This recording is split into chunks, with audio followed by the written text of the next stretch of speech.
Le pido al Señor porque no quiero separar esta enseñanza de los capítulos 9, 10 y 11 porque es como un bloque.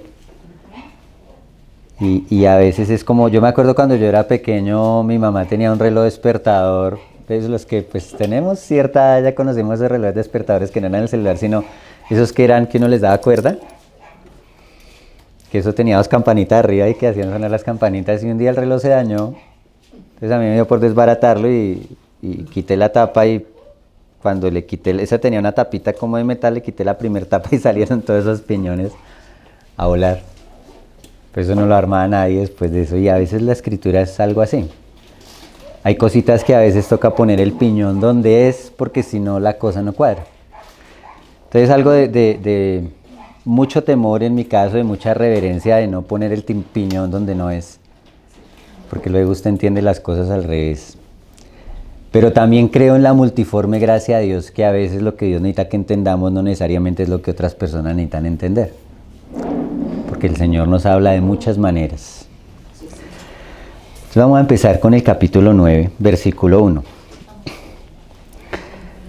Dice Pablo, verdad digo en Cristo, no miento y mi conciencia me da testimonio en el Espíritu Santo. Entonces esta afirmación es profunda. Lo que va a decir Pablo sonaría tan increíble que Pablo tiene que decir, esto que va a decir es verdad. No pareciera, es algo difícil de entender, pero lo afirmo delante del Señor que es verdad. No miento en esto. Mi conciencia me da testimonio del Espíritu Santo. Todos los seres humanos nacemos con una conciencia. Eso es como, no sé, los que han tenido oportunidad de manejar máquinas. Algunas máquinas traen un aparatico que se llama el termostato. Eso es un aparatico que cuando la máquina se calienta mucho, ese aparatico se encarga de apagar el motor, porque si no se quema. Pero a veces ese termostato se daña. Entonces, ¿qué pasa? Cuando el motor se calienta mucho y el termostato no sirve, la máquina se recalienta, el termostato no apaga la máquina y el motor se quema. Y después de que se quema el motor de una máquina, prácticamente usted perdió la máquina en muchos casos. En algunos casos se puede rebobinar, pero eso es muy costoso. En algunas máquinas vale la rebobinada casi lo que vale la máquina. Entonces el Señor puso un termostato en el ser humano que es la conciencia. Hay algo en el ser humano que le indica que se prende cuando el ser humano está obrando mal. Pero resulta que ese termostato se dañó por la caída. Entonces no es un árbitro confiable. Aunque todos tenemos una conciencia, la conciencia no a todos nos prohíbe lo mismo, porque el termostato que ya está regulado a la medida de Dios ya no tiene esa medida. Uno escucha, yo he escuchado testimonios de personas que en algún momento se dedicaron o se dedican incluso al sicariato, personas que les pagan por ir a matar a otros. Y todos los que yo he escuchado dicen que el primer asesinato es algo terrible, que a veces no pueden dormir durante días, que ven la cara de la víctima en sus sueños, pero eso con el tiempo se va apagando. Llega el momento en que ellos ya no sienten ninguna sensibilidad por ir a matar a alguien, porque estropean ese termostato que Dios les puso. Esa conciencia, que la Escritura dice que se puede cauterizar por el engaño del pecado. Ese término conciencia en el hebreo original es sinerdesis y se deriva de dos raíces, sin, que es con, y eidesis, que es conocimiento. Lo que traduciría la conciencia es con conocimiento. El conocimiento hace que la conciencia también se vaya afinando. Cuando yo empiezo a conocer lo que a Dios le agrada y mi conciencia se va afinando con eso, ya el termostato se empieza a arreglar porque ya yo empiezo a sentir cuando estoy en contra de lo que a Dios le agrada. Y hay cosas que son claras en la Escritura y son universales en la Escritura. Pero también hay cosas que son personales de la conciencia. Pablo habla de que hay unas personas que son débiles de conciencia. Entonces hay unas personas que de pronto en su conciencia no sienten paz con tomarse un vinito, una bebida alcohólica. Y si esa conciencia está afinada porque Dios lo quiere así en su vida. Esa es la regla de fe para usted. Y usted no debe tomarse una copita de vino. Pero hay hermanos que no tienen ningún problema con las dependencias y se pueden tomar un vino, un brindis. Lo que la Escritura dice es que nosotros no debemos embriagarnos, pero usted puede tomarse un vino no se embriaga. Y siente mucha paz en su conciencia. Entonces hay cosas que son para usted, como hay cosas que son para todos. Hay hermanos que sienten en su conciencia que deben sacar el televisor de sus casas y de sus vidas. En algún momento tienen un problema con las pantallas y las pantallas ocupan mucho más tiempo del que deberían ocupar. Entonces lo mejor es que saque la pantalla de su casa. Hay otros que no. Sabe que pueden controlar la pantalla, miran lo que necesitan ver, la apagan y no tienen ningún problema. Por eso es la conciencia de cada uno en ciertos aspectos. Y eso se llama madurez, ir entendiendo que yo no puedo llevar a los otros a ciertas cosas que a mí me dan paz y que tengo que respetar al hermano en sus cosas que el Señor no le da paz. Hay un problema a veces con las parejas cuando pasa eso. Yo tenía unos amigos que él no sentía paz en dejar el televisor en su habitación, pero ella sí. Sin embargo, lo sacaron de la habitación. Y un día unos amigos se iban para el extranjero y les dijeron que si les cuidaba la casa. Y ellos se fueron a cuidar la casa y ellos tenían el televisor en su habitación. Entonces empezó como la discusión entre ellos porque él dijo, tenemos que sacar el televisor de acá. Y dijo, no, pues sí, en la casa está bien, pero acá estamos en otra casa, pues dejémoslo. Y él no, y ella que sí, y él que no, y ella que sí. Y estaban en una discusión, estaba lloviendo. Él dijo, pues vamos a ver que el Señor nos aclare si debemos sacarlo o no debemos sacarlo. Y él dijo eso, cayó un trueno, bajó por el cable y estalló el televisor.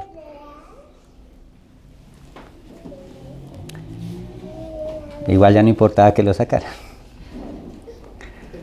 Porque a veces en ciertas discusiones es mejor dejar que Dios sea el que aclare. Y Dios aclara la cosa. Entonces Pablo está hablando de que él tiene esa conciencia, su conciencia, conforme él está afinado en la vida, Dios le da testimonio de lo que él va a decir, es así. Porque lo que va a decir es profundo. Versículo 2 y 3. Que tengo gran tristeza y continuo dolor en mi corazón, porque deseara yo ser anatema, separado de Cristo por amor a mis hermanos, los que son mis parientes, según la carne. Entonces esto vemos nosotros como el carácter de Cristo se va imprimiendo en la vida de Pablo. Este es un amor que yo particularmente no llego a entender, esta medida de amor. Imagínense lo que le está diciendo, mire. Desearía yo mismo ser anatema. Anatema es maldición. Pablo está diciendo, mire, yo amo tanto a mis hermanos, que si yo, siendo maldición, lograra que mis hermanos se acercaran al Señor, yo lo sería, yo quisiera hacerlo. Yo estoy lejos de esa medida de amor. Yo no quisiera estar apartado del Señor por ningún motivo. Ni por amor a mis hermanos, verdaderamente es así. Yo hago todo lo posible por hacer lo que el Señor me mandó a hacer para que mis hermanos puedan tener una cercanía más con el Señor. Pero desear yo ser anatema separado por Cristo para que mis hermanos, para que los miembros de mi familia se salven, ese es un amor que yo todavía no llego. Y el Señor quiere llevarnos a la estatura porque ese amor solamente es el amor de Cristo. El Señor Jesús dijo, nadie tiene mayor amor que este, que alguno ponga su vida por sus amigos. Esa es la medida máxima del amor. Y algunas personas que llegaron a esa estatura que Dios quiso manifestaron cositas como Pablo lo está manifestando acá. Cuando el pueblo de Israel se rebeló, el Señor dijo, los voy a destruir, y Moisés dijo, no, se paró en la mitad.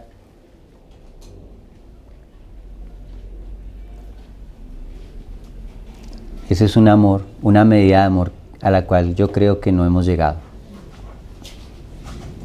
Poner mi vida verdaderamente.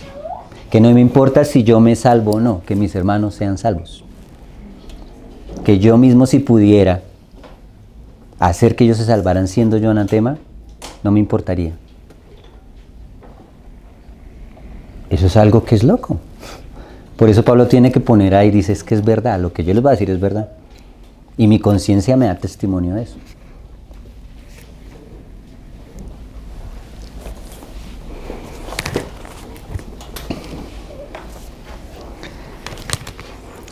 Dice el 2, 3, vamos a leer el 12, 3 y 4.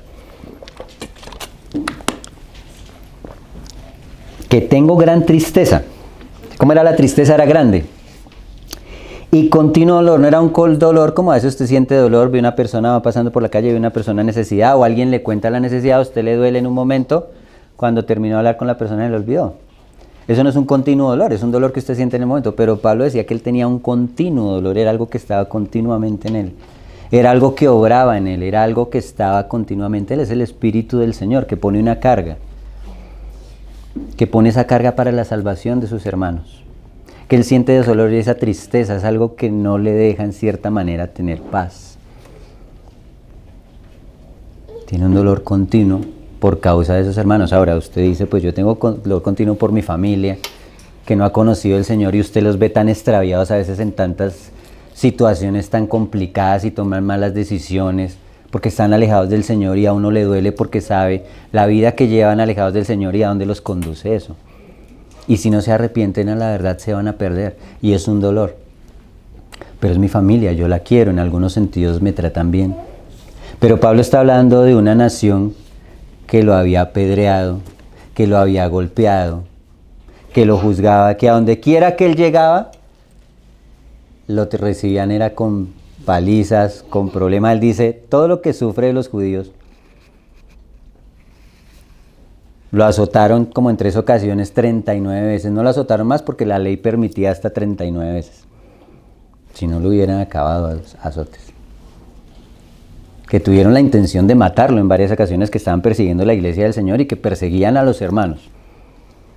Y a esos es que Pablo dice, yo siento dolor por ellos y quisiera yo ser anatema para que ellos se salvasen. Y ese dolor es continuo y es grande. Y yo estoy lejos de eso. Yo estoy lejos de eso. A veces uno cree que es superior a los demás. Y uno incluso se jacta. Es que ellos son esos pecadores allá. ¿Quién los manda a ser pecadores? A no volverse al Señor y arrepentirse. Lo que es arrepentirse. Y eso no procede del amor de Dios. Del dolor que siente Dios. Que Pablo sentía y que Dios quiere llevarnos a esa medida de ese amor. Porque ese amor ya no juzga. Ama. Intercede. Ora y puede, si quiere, poner su vida para que esas personas conozcan del Señor, para que esas personas sean salvas, para que esas personas enmienden su vida y rectifiquen su camino. Y nosotros no llegamos a ese medio de amor, y muy lejos estamos. A veces somos jueces inflexibles de aquellos que no han vuelto su mirada al Señor. Y Pablo va a aclarar. Si usted está en Cristo, es por Él, no por usted.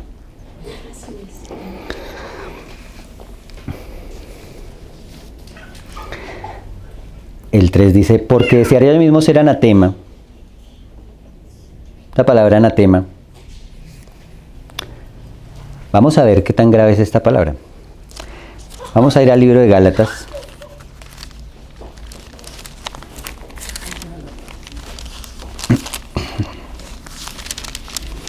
Capítulo 1,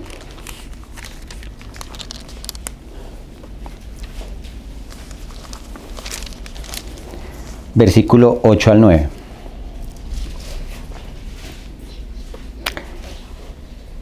Mas si aún nosotros o un ángel del cielo os anunciare otro evangelio diferente del que os hemos anunciado, sea anatema. Como antes hemos dicho, también ahora lo repito, si alguno os predica diferente evangelio del que habéis recibido, sea anatema. Es algo grave ser anatema.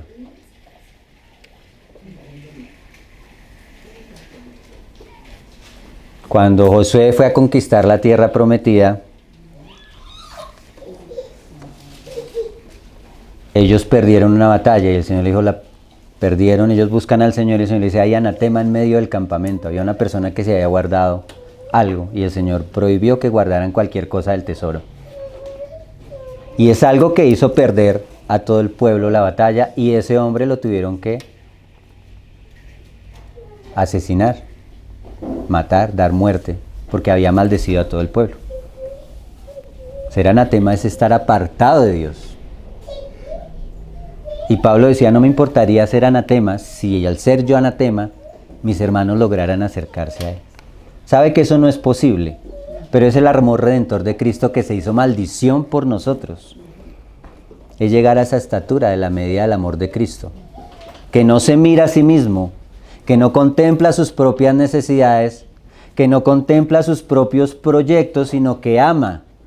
Y ese amor es constante y por tanto el dolor es constante, porque sabe lo que una persona le espera si está alejada de su Creador.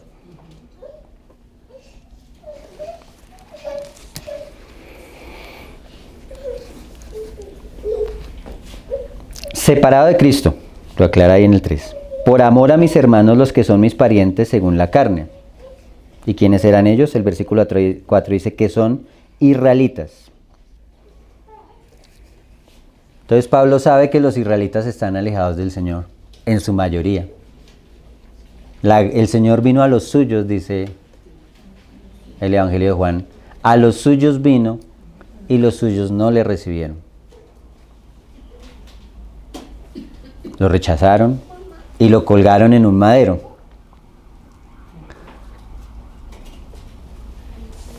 Sin embargo, hay cosas que Dios hizo con ese pueblo que son imperecederas. Y Pablo las va a mencionar acá. Esas cosas le pertenecen al pueblo de Israel. De los cuales son la adopción, versículo 4. La gloria, el pacto, la promulgación de la ley, el culto y las promesas. Entonces lo primero que tiene ese pueblo es la adopción.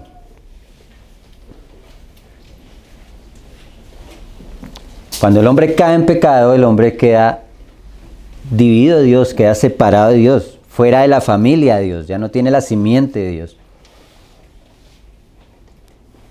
Y está perdido y errante en el mundo, pero Dios decide adoptar una nación por su infinita gracia, por su elección. Y llama a Abraham y lo adopta y adopta toda la nación. Vamos a ir a Éxodo 4, versículo 22.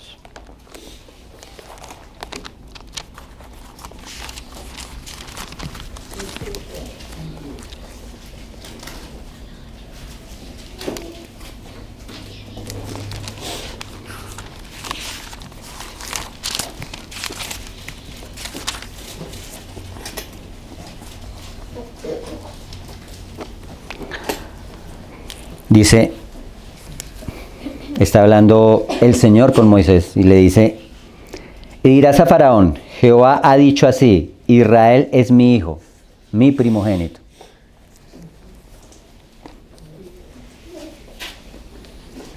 Israel es hijo de Dios porque lo adoptó.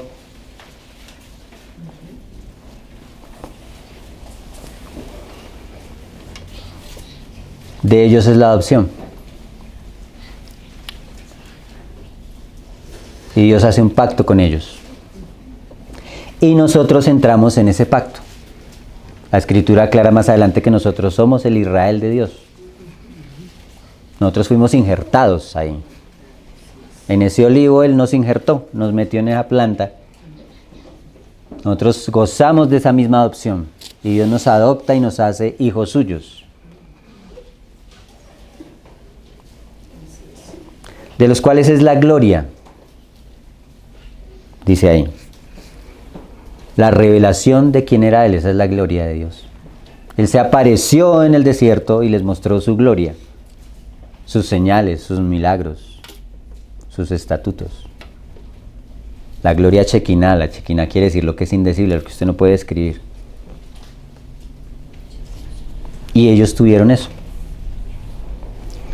El pacto.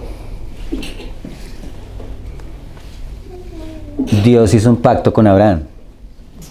Dios hizo un pacto con Moisés. Y ese pacto era para toda la nación. De que Él iba a ser Dios de ellos y ellos iban a ser su pueblo. Pero el Señor después nos habla de un nuevo pacto. En Jeremías 31 dice que este es el nuevo pacto que Él hará con la casa de Israel y con la casa de Judá. Daré mi ley en su mente y en su corazón la grabaré, y ellos me serán por pueblo y yo seré Dios de ellos.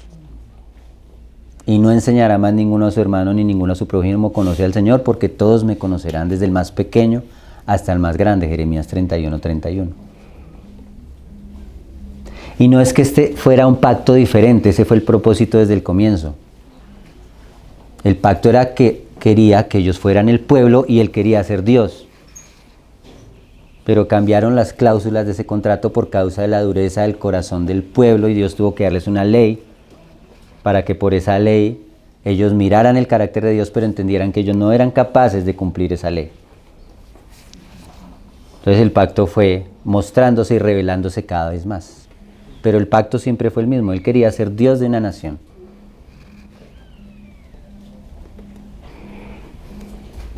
La promulgación de la ley, las Escrituras. Y en medio de tanta persecución y en medio de tantas situaciones que pasó el pueblo de Israel, esa comisión le fue dada al pueblo de Israel y el pueblo de Israel la cumplió, no por ellos, sino por causa de aquel que prometió que ellos lo iban a hacer. Y ellos preservaron las Escrituras durante todas sus persecuciones, durante todas las conquistas de los imperios. Ellos preservaron la Escritura y Dios a través de ese pueblo preservó la Escritura para que llegue hasta nuestros días. Y toda la Escritura está escrita por israelitas según la carne. Heredaron eso y nos heredaron eso a nosotros. El culto, que era el servicio del templo, y cada cosa del culto que nosotros ya hemos visto acá nos hablaba de Cristo. Y las promesas.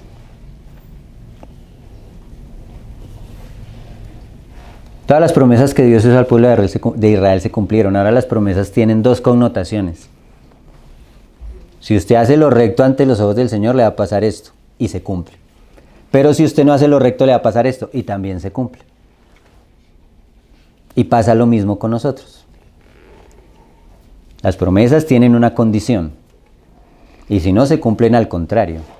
Pero que se cumple la palabra del Señor, se cumple. Y nosotros podemos en algún punto escuchar atentamente y creer y obedecer y tener paciencia. La palabra dice que los que por la fe y la paciencia heredan las promesas. No hay ninguna promesa de Dios que no se cumpla, para bien o para mal. Se cumplen. Pone dos caminos Dios delante del pueblo, el de la vida y el de la muerte. Igual con nosotros, pone Dios dos caminos. ¿Cuál queremos andar? ¿Cuál anduvo el pueblo de Israel? ¿Cuál siguen andando hasta el día de hoy? ¿De quiénes son los patriarcas? Vienen todos los patriarcas, Abraham, Isaac, Jacob, Moisés, los profetas. Todos son del pueblo de Israel.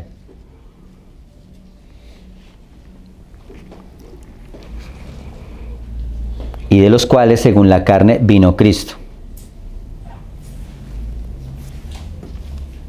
Cristo dijo, y él mismo le dijo a la mujer samaritana, la salvación viene de los judíos. Pero, le dice ahí mismo, el día viene y la hora es en que los verdaderos adoradores adorarán al Padre en espíritu y verdad. Él iba a incluir ya a todo el mundo dentro del pueblo de Israel. Habría la posibilidad de que todos pudiésemos formar parte de ese pacto que él quería hacer. Y aquellos a los cuales les fue dado el pacto, si se resistían, no iban a formar parte. Pablo va a aclarar quiénes son los verdaderos israelitas en este capítulo. Pablo hace una exaltación acá de Cristo, dice, el cual es Dios sobre todas las cosas, bendito por los siglos de los siglos. Amén. Y hay muchas corrientes ideológicas y hay muchas doctrinas y muchas sectas que dicen que Cristo no es Dios, que Cristo tiene una calidad inferior a la del Padre y que Él no es Dios. Pero Pablo lo está diciendo acá contundente y claramente, Cristo es Dios y está sobre todas las cosas, por siempre, es Dios, no hay discusión sobre eso. Cualquier persona que venga a enseñar otra cosa y que ponga a Cristo en una calidad inferior, está enseñando algo que está absolutamente errado conforme a las Escrituras. Cristo es Dios.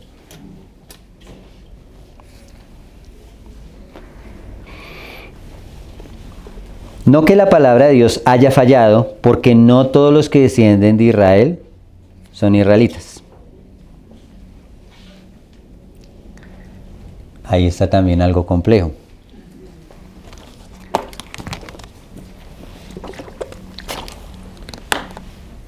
Vamos a ir al libro de Mateo, capítulo 7, versículo 21.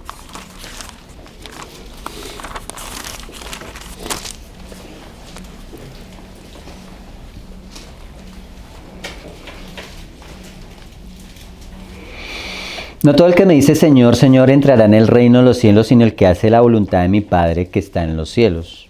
Muchos me dirán en aquel día, Señor, Señor, no profetizamos en tu nombre y en tu nombre echamos fuera demonios y en tu nombre hicimos muchos milagros, y entonces les declararé, nunca os conocí, apartados de mí, hacedores de maldad.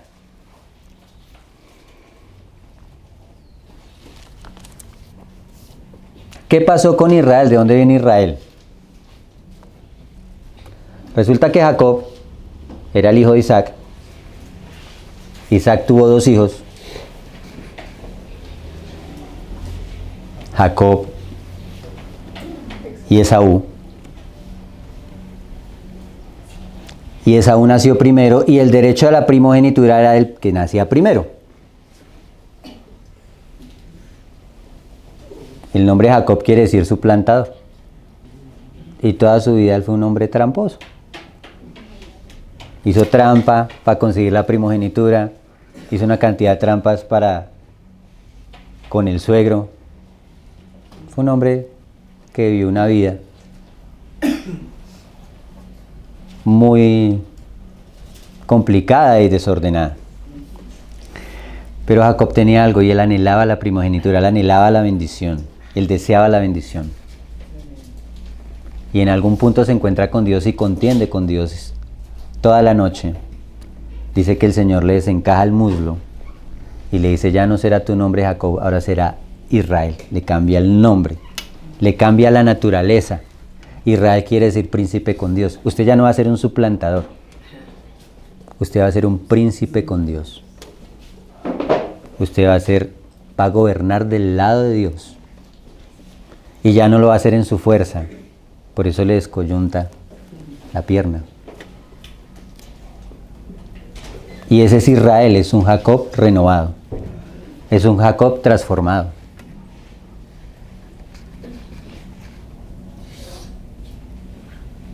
Y es lo que el Señor quiere hacer también con nosotros, transformarnos.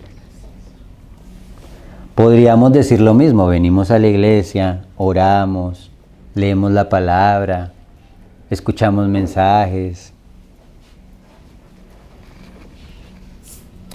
pero gobernamos del lado de Dios y Dios nos gobierna a nosotros. Dios nos ha descoyuntado el muslo, nos ha quitado la fuerza. Necesitamos ese encuentro real. Necesitamos ser transformados por el Espíritu Santo, necesitamos nacer de nuevo. Necesitamos que Dios cambie esa naturaleza de nosotros que es tramposa, que es suplantadora, que quiere conseguir las cosas de Dios a su manera, con su esfuerzo, para que venga la bendición de parte de Dios. Y eso es una batalla también contra Dios mismo en muchas ocasiones. Por eso se requiere la perseverancia. Esperar en Dios a que Dios acabe con nuestra naturaleza. Y Jacob era eso era Israel.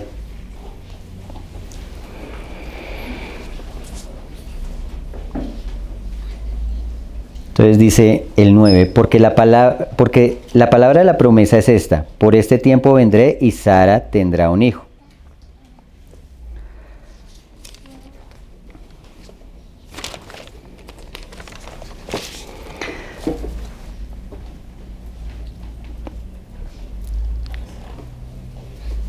Entonces, Dios le dijo a Abraham, empieza con Abraham. Abraham era un anciano y Sara era una mujer ya anciana. Y Dios le dijo, le voy a dar un hijo a ustedes, que ya están ancianos, que Sara ya era una persona de la cual la Escritura dice que había cesado la costumbre de las mujeres. Era una mujer que ya no ovulaba. Y Dios le dijo, le voy a dar un hijo. Y en algún punto pues ella dijo, como era la costumbre de la época, los esclavos eran propiedad mía. Se contaban como mi propiedad, eran objetos. Entonces si un esclavo tenía un hijo, una sierva tenía un hijo, pues yo podía cogerlo porque era también mi hijo, porque era mi propiedad. Entonces le dice a Abraham, como se demora la promesa en llegar, pues más bien de pronto es que Dios nos quiere dar el hijo por medio de la sierva. Y Abraham se llega a Agar y tiene un hijo, que es Ismael. Y Dios le dijo, ese no es. Yo le voy a dar un hijo porque yo se lo prometí. Después de que ella muere, Abraham toma otra esposa, Setura, y él tiene 6 hijos con ella. Tampoco son la promesa. No todos los hijos de Abraham eran los herederos de la promesa, sino el que Dios dijo, que era Isaac. Sin embargo, Dios bendijo a los otros hijos también. Pero el que tenía la promesa, y la promesa en últimas, ¿cuál era? La promesa era que iba a venir un hombre que iba a restaurar todas las cosas. Esa promesa venía desde el Génesis, cuando Dios le dice a Eva que la simiente de ella iba a herir la cabeza de la serpiente. Esa era la promesa máxima era el Mesías. Y el Mesías iba a venir por la línea de Isaac, por ninguna otra línea iba a venir el Mesías. Podemos hacer muchas cosas para Dios y a veces Dios las puede bendecir. Pero lo que realmente da vida es que hagamos las cosas que Dios quiere que hagamos y como Dios quiere que las hagamos. Hay una enseñanza también detrás de esto. Yo veo que hoy en día tenemos muchísimo más problemas con toda la cantidad de cosas que la gente hace en el nombre de Dios que con las cosas que a veces la gente no hace y que debería hacer. Porque a veces la gente hace tantas cosas en nombre de Dios y esas cosas lo que hacen es generar mucho tropiezo en la iglesia. Porque no se están haciendo a la manera de Dios, porque no se hacen como Dios quiere. Y eso no genera la vida de Dios.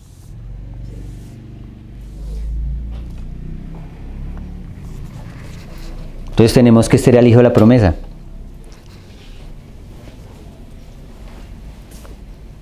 Ahora, estos eran 2 hijos de diferente madre, o varios hijos de diferentes madres, pero de Sara solamente vino Isaac. Y ahí usted dice, bueno, porque es que era el hijo que Dios le prometió con Sara. Pero Pablo va a ir más allá. Dice, y no solo esto, sino también cuando Rebeca concibió de uno de Isaac nuestro padre, pues no habían aún nacido, ni habían hecho ni aún bien ni mal, para que el propósito de Dios conforme a la elección permaneciese, no por las obras, sino por el que llama, se le dijo, el mayor servirá al menor. Entonces, este es más profundo porque los 2 eran hijos de los mismos padres. Pero Dios eligió a uno y al otro no. Y eso era lo que nosotros hoy cantamos en el Salmo. Me rodeó delante y detrás y puso sobre mí su mano y ese conocimiento. Yo no lo puedo entender. Y la iglesia ha discutido sobre eso porque se llama la elección incondicional de Dios. Una doctrina en que unos dicen que es que Dios elige y el hombre no tiene intervención. Otros dicen, no, es que el hombre tiene una voluntad y una responsabilidad. Y es algo muy complejo. Pero Dios es soberano y elige al que Él quiere, y eso sí es claro para cualquiera. ¿Y por qué? Nosotros no sabemos. Pero Dios nos eligió y tenemos esa certeza. Y tenemos que tener esa convicción.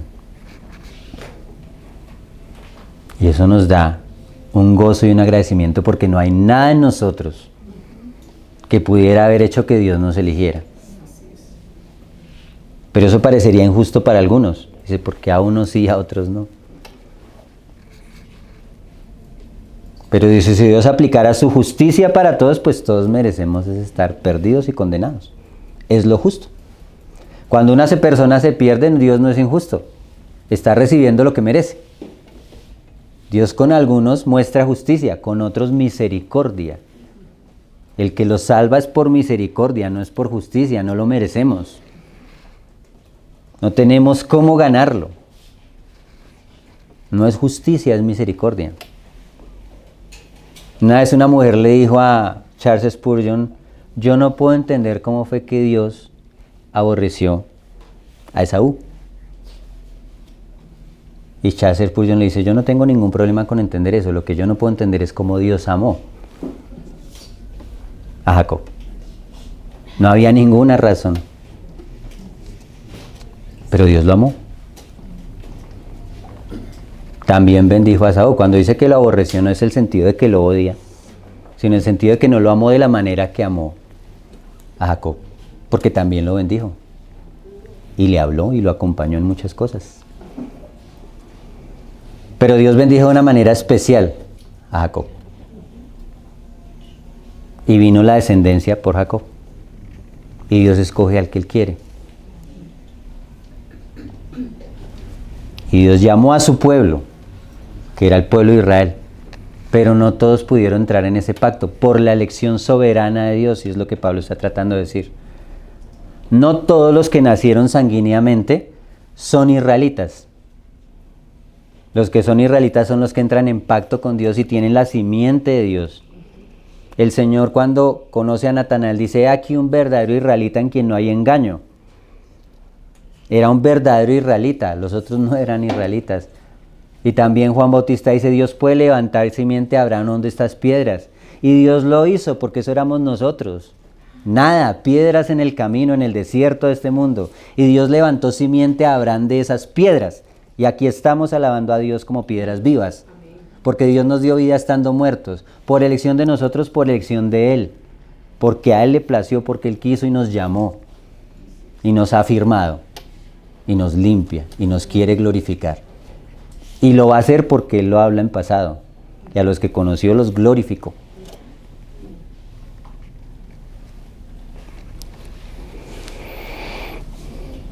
El 13. Como está escrito, a Jacob amé, mas a Esaú aborrecí. ¿Qué pues diremos? ¿Que hay injusticia en Dios? En ninguna manera. Y no hay injusticia en Dios. Las personas merecen, reciben lo que merecen y todos merecemos la condenación. Y eso surgiría una cantidad de preguntas en nuestra mente y una cantidad de cuestionamientos y cosas, pero ¿por qué sí? ¿Por qué este no? ¿Por qué esto pasa? ¿Por qué al otro no? Y Pablo lo resuelve de una manera muy sencilla. El 15 dice, pues a Moisés dice, tendré misericordia del que yo tenga misericordia y me compadeceré del que yo me compadezca. Y ya, es asunto mío. Usted no lo puede entender. Yo me compadezco del que yo quiero compadecerme y tengo misericordia del que yo tengo misericordia y endurezco al que yo quiero endurecer.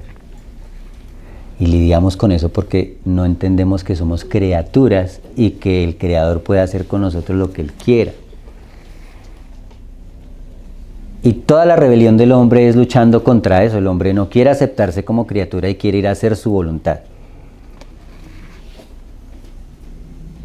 Y se rebela contra la voluntad de Dios y termina haciendo lo que el Señor dijo que iba a pasar con los rebeldes.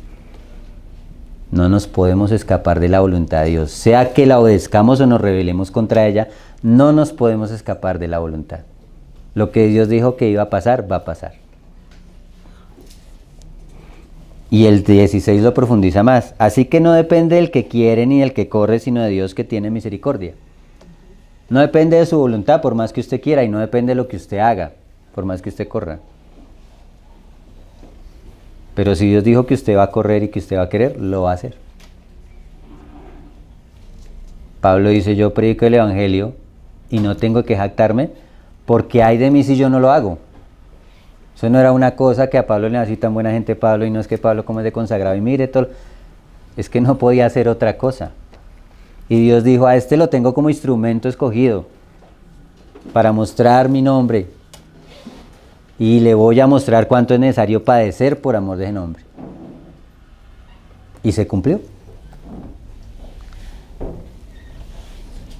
Descansamos en la voluntad de Dios,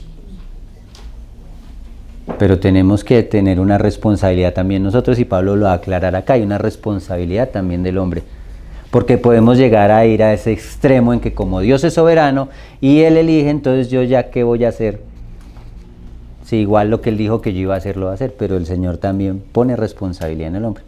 Entonces una cosa que es como lo que yo le digo, como los piñones de una maquinaria, es muy compleja, que usted tiene que saber dónde ponerlo, porque si no todo se desbarata. El 17 dice, porque la escritura dice a Faraón, para esto mismo te he levantado, para mostrar en ti mi poder y para que mi nombre sea anunciado por toda la tierra. Y Faraón, ¿qué hizo? Pues se rebeló contra Dios y endureció su corazón y persiguió al pueblo. Y el Señor dijo, yo lo puse a usted para eso, y por esa acción que usted va a hacer, mi nombre va a ser exaltado. Es tremendo, la soberanía de Dios. Entonces no deberíamos asustarnos cuando escuchamos todas estas guerras y todos estos mandatarios que se levantan y todas estas cantidades de cosas que a veces parecen tan oscuras y decimos, ay Dios mío, y tal vez nosotros por la falta de fe pensamos que Dios está en algún lugar del cielo diciendo, ay, ¿ahora qué voy a hacer?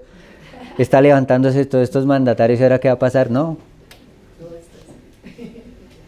Para gloria del nombre, porque ellos en su rebeldía van a mostrar la gloria de Dios. Y a través de eso Dios va a oprimir y levantar un pueblo y lo va a purificar, como pasó con el pueblo de Israel, porque lamentablemente la única manera de que nosotros seamos purificados es por el fuego. Y todas estas cosas que están pasando es para que el Señor afine, como afina la plata y afina el oro. Entonces no debemos temer, el Señor sigue en el control.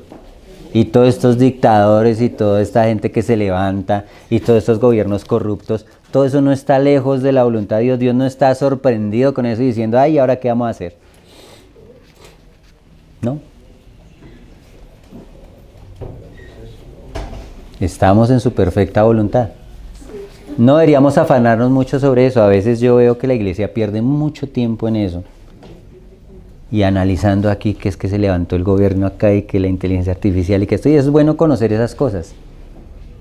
Pero a veces hay una morbosidad en esas cosas y le presta tanta atención a esas cosas, y usted lo único que necesita saber es que Dios gobierne hoy su vida y hoy dirija su vida. Que si más adelante usted tiene que moverse, salir, caminar, tranquilo. Es un caminar día a día. No hay forma de prepararnos para lo que se viene porque sencillamente nosotros no sabemos qué es lo que se viene. Pero el Señor sí tiene refugio y Él lo ha mostrado en las Escrituras. Él tenía el refugio preparado aún antes de que viniera el desastre. Y sigue siendo el mismo Dios.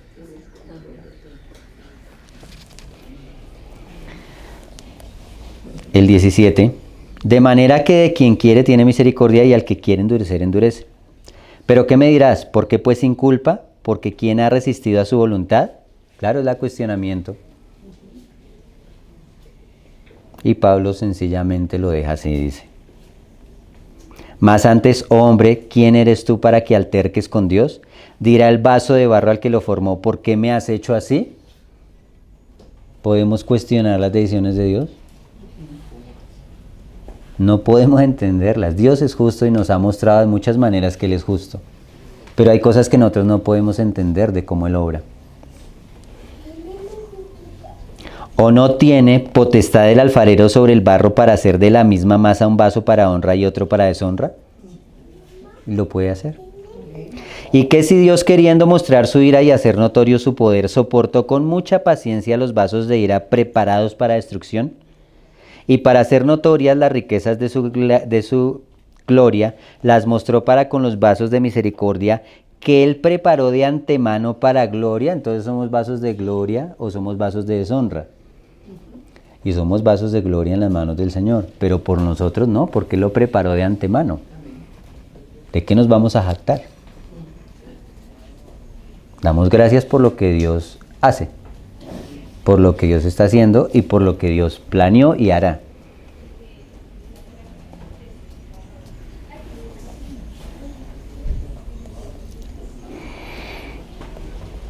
El 24, a los cuales también ha llamado, esto es a nosotros, no solo al de los judíos, sino también de los gentiles. Como también en Oseas dice, llamaré pueblo mío al que no era mi pueblo, y a la no amada, amada. Y en el lugar donde se dijo, vosotros no sois pueblo mío, allí serán llamados hijos del Dios viviente. Y eso es a nosotros. Los gentiles que no nacimos en ese pacto.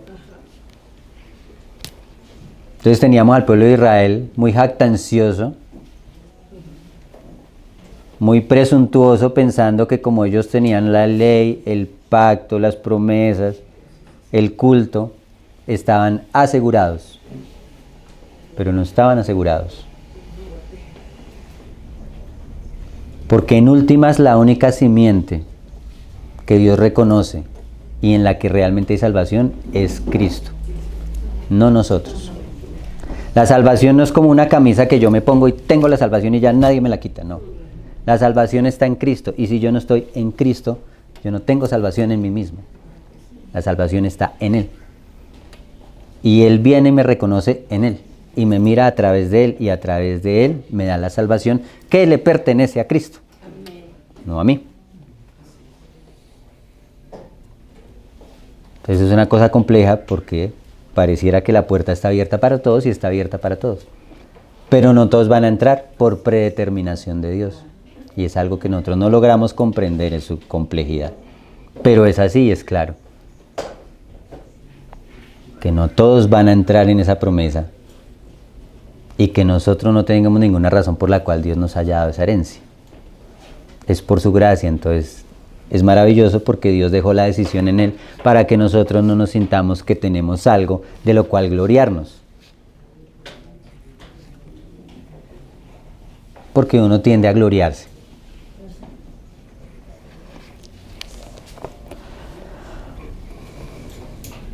También Isaías clama tocante a Israel: si fuera el número de los hijos de Israel como la arena del mar, tan solo el remanente será salvo. Y el Señor siempre preservó un remanente. Aún en los peores días del pueblo de Israel, Dios tuvo un remanente. Hubo un momento en que todos los profetas se habían desviado aparentemente. Y parece que quedaba Elías solo. Y él enfrenta a los 400 profetas de Baal, que eran del pueblo de Israel. Y Dios lo respalda, pero en algún momento él siente temor porque Jezabel lo amenaza. Y él sale huyendo y el Señor se lo encuentra por allá en una cueva y le dice: ¿usted qué hace acá? Y dice: me he quedado solo.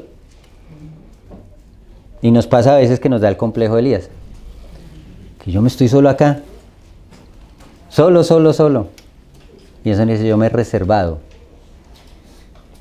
700 que no han doblado sus rodillas. El Señor siempre tuvo un remanente. Y muchas veces no es notorio. Y acá hay un llamado y algo también que nos debe tocar a nosotros. No necesariamente la mayoría tiene la razón. Elías creyó a Dios y en cierto sentido él caminó solo. Hasta que Dios le dijo que habían otros también que el Señor se había reservado, que posiblemente estaban escondidos caminando solo cada uno. Siempre, sin importar lo que digan los demás, póngase de parte de Dios, no de parte de la mayoría. Tenemos que estar de parte de Dios, no de parte de la mayoría, aunque la mayoría diga que profesan el nombre del Señor.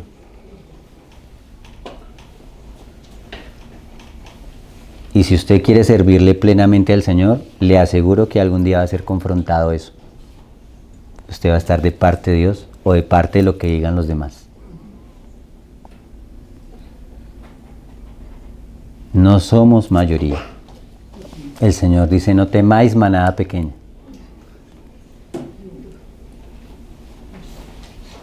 No nos aterramos incluso cuando a veces a la reunión no viene mucha gente. Porque no estamos presionando a nadie para que se una a nada, solamente al Señor. Y ni siquiera estamos presionando, estamos proclamando, pero el único que puede hacer la presión es el Espíritu Santo. Amén. Y Él añade los que tiene que añadir. Así es.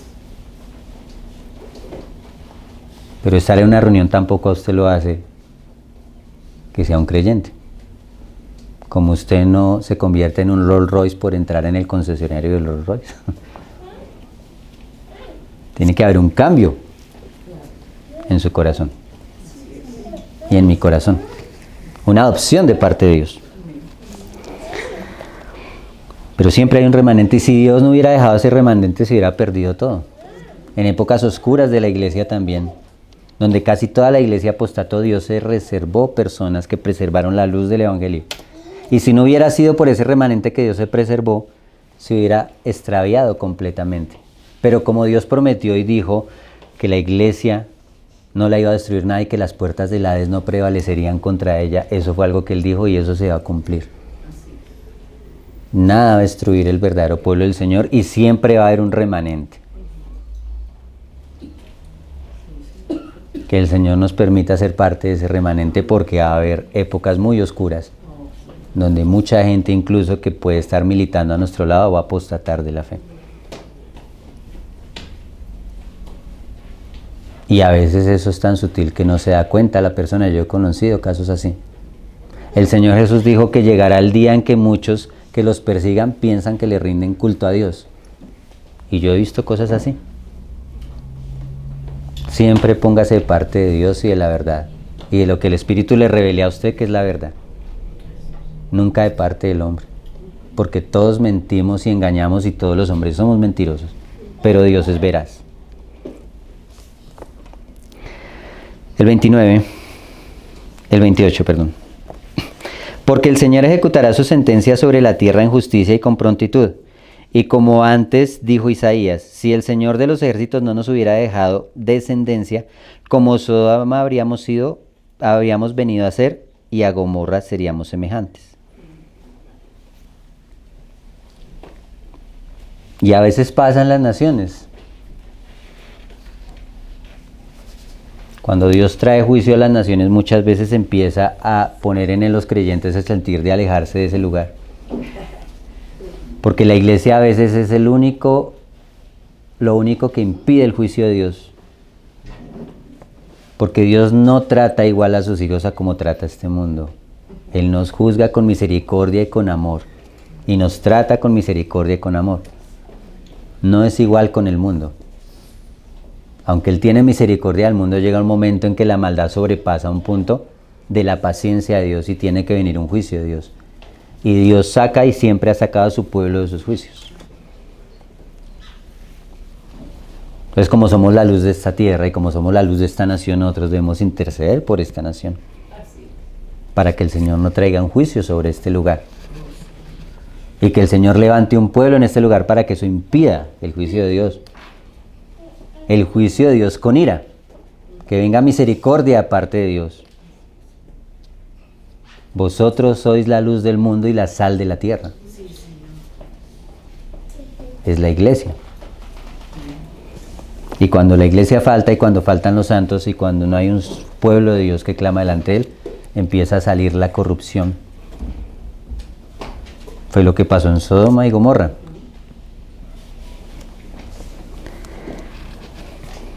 ¿Qué pues diremos? Que los gentiles que no iban tras la justicia han alcanzado la justicia, es decir, la justicia que es por fe.